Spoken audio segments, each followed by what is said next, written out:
Affaire réglée, je suis un lieu commun.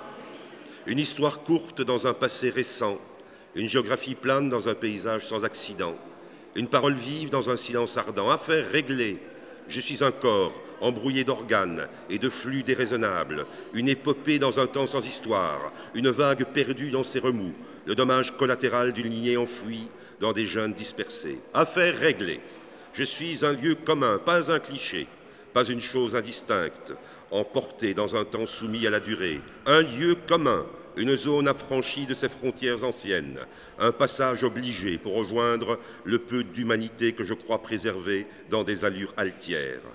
Une histoire de peu et souvent de très peu. Une balise enfoncée dans un vide affiché, affaire réglée, je suis l'annoncier de tout ce qui se confond avec tout ou le contraire. L'important, c'est le contraire de tout qui permet le débat, l'esprit, le dialogue, le destin de cette chose infime que l'on croit deviner dans l'œil des lieux communs, uniques et bien centrés. Les yeux, les yeux, les yeux qui laissent croire qu'ils sont des miroirs ou des tiroirs de l'âme ou bien des lames. Je ne sais que dire de commun qui réussissent et qui réunissent les signes distinctifs du lieu commun, si ce n'est qu'ils vont seuls, convaincus d'être seuls, attentifs à cette solitude plénière qui est le caractère parfait du lieu commun. Un papa, ça ne se fabrique pas facilement. C'est long et difficile à construire. Certains naissent presque achevés, mais c'est vraiment très rare. Quand le début est bon, le papa se développe sans encombre majeur. Quand le début est difficile, c'est long et douloureux. Le papa grandit, mais rien n'est sûr, rien n'est évident. Tout est compliqué dans la fabrique du papa. La campagne est verte tout alentour, des prairies, des arbres, des vaches qui passent dans la brume entre deux sentiers, des nuages si profonds que le ciel disparaît, des jours et des nuits qui arrivent toujours à l'heure, de la pluie et encore de la pluie et de la pluie qui tombe sans prévenir et ne surprend personne. En dessous, des puits, des tunnels, des cryptes, des asiles noirs et gras. C'est le charbon qui s'écroule sous le pic des mineurs dans des chariots de fer qui sonnent et s'entrechoquent sous des voûtes de carbone. Des arbres sont dressés, enfoncés dans la roche noirâtre, des pieux, des madriers, des épaules de chêne martelées de longs clous, des chevaux sans mystère, aveugles et silencieux, et des hommes, des hommes, des hommes, des hommes, du nord au sud, du sud au nord, d'est en ouest, des hommes aux parlers gutturaux, des hommes crachent, vivent, mordent et forts encore. Des hommes font reculer les murailles glacées. Ils dépiotent, pèlent, concassent et rabotent les remparts de cristal qui trouvent dans leurs poumons des abris opportuns.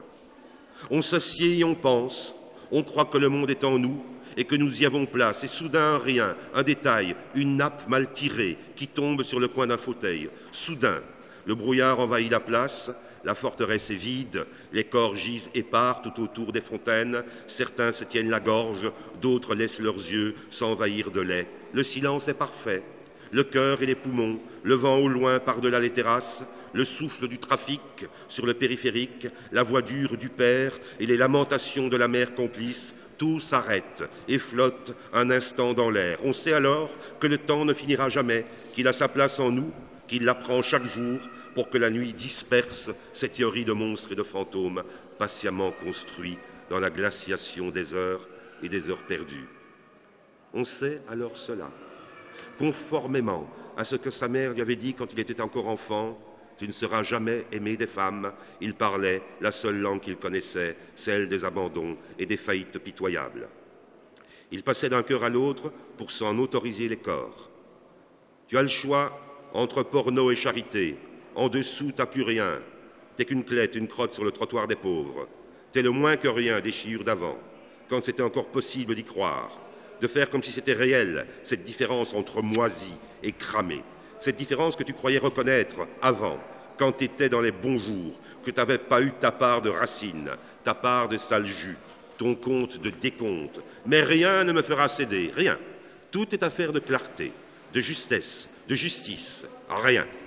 Bon Dieu, va falloir encore mentir, dire qu'on ne savait pas, qu'on n'avait pas le moindre soupçon de cette affaire. Bon Dieu, pourquoi faut toujours que je comprenne trop tard ce que les autres savent en naissant? J'avais l'âge des assassins et j'étais interne ou pensionnaire.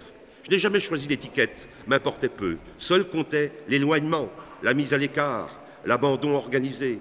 L'internat évoquait l'hôpital et les médecins internes qui y apprenaient à se protéger de la souffrance avec le rude recul que certains prennent pour du mépris. La pension en appelait plutôt à la retraite, aux absences du monde ou aux célèbres protections que Molière sollicitait du grand roi, Soleil et Carbonique. Mais pension ou internat, pour nous, c'était du pareil au même, du chagrin dans le cercle des infirmités de l'âme. La lâcheté sournoise des éducateurs, l'incohérence des règlements, la bêtise de professeurs exténués d'alcool et de rêves défaits. Un monde enfermé entre hauts fourneaux et forêts glacées. Les murs redressés vous tombent sur les épaules dès l'entrée. La grille est bordée de 2 logis étroits pour la conciergerie. Les internes connaissent le nombre exact de pas jusqu'à l'escalier monumental du réfectoire de l'autre côté de la cour pavée. Ils ont appris, de long en large, les distances d'une aile à l'autre à l'occasion des punitions et retenues qui distraient de l'ennui. Ils savent que le coin des grands n'est qu'un endroit d'humiliation et de piège et les pissoirs un havre de paix. Ils savent ce qu'ils doivent connaître pour survivre dans cette prison pédagogique. Ils n'ignorent rien des mensonges des parents et des éducateurs de tout poil qui veulent leur faire prendre des vessies pour des lanternes. Ils patientent quand leur heure viendra.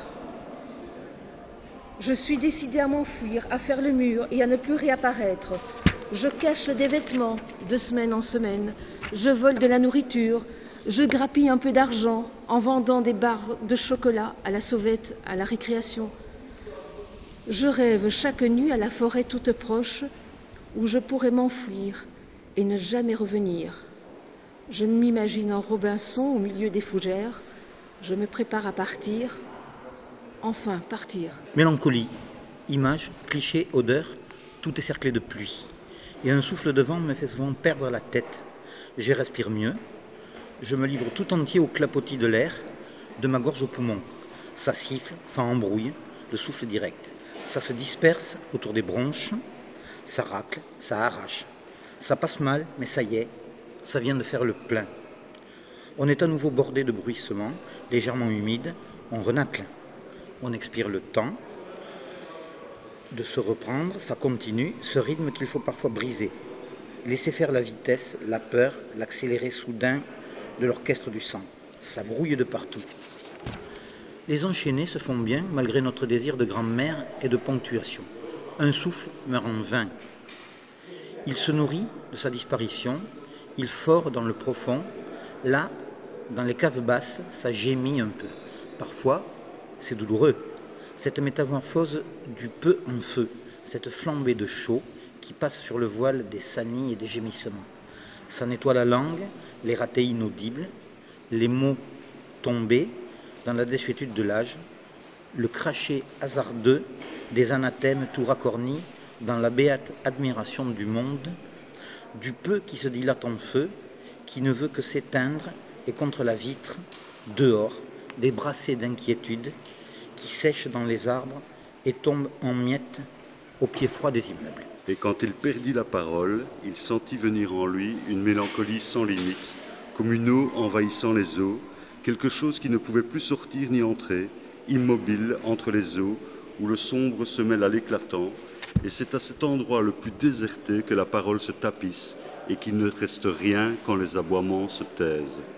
Dans ce vide, il n'y avait que le souvenir déjà presque ancien d'une parole qui aidait tout simplement. Il le comprit alors, à faire sortir dehors ce qui était dedans.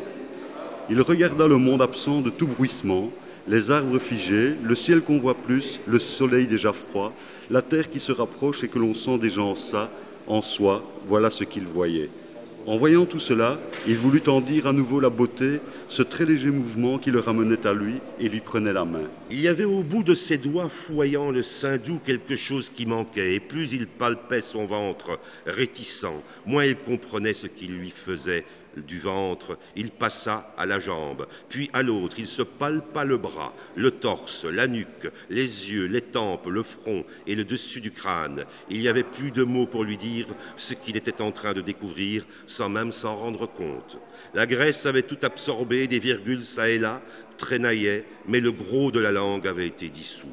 Son ventre était vide d'être si engraissé, et cet assaut du vent, ces nuées d'incertitude, quelque chose qui n'a pas de nom, tout ce vide qui rêve tant d'être plein, se mit à le remplir. Et je vais lire, pour terminer ici, un dernier texte qui va être cette façon d'enchaîner avec ceux qui liront la suite et qui participeront peut-être à cette histoire que je voudrais bien vous raconter.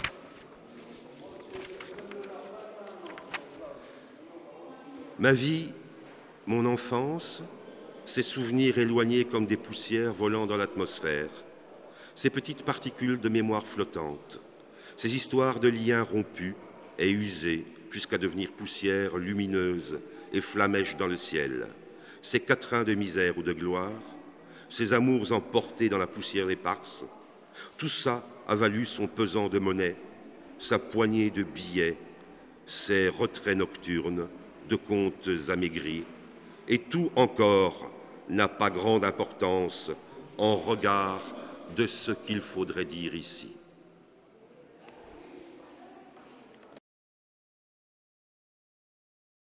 Sans œuvre, vous dis-je, sans œuvre, sans exposition, ni intention, sans risque ni position, sans observation ni putréfaction, simplement sans œuvre. Nu et couvert de silence immensément visible, mon silence. Exposé et connu, admirable et visité comme il se doit, limpide ma communication. Mon site, grâce à la corruption des lexicons et des alphabéticons,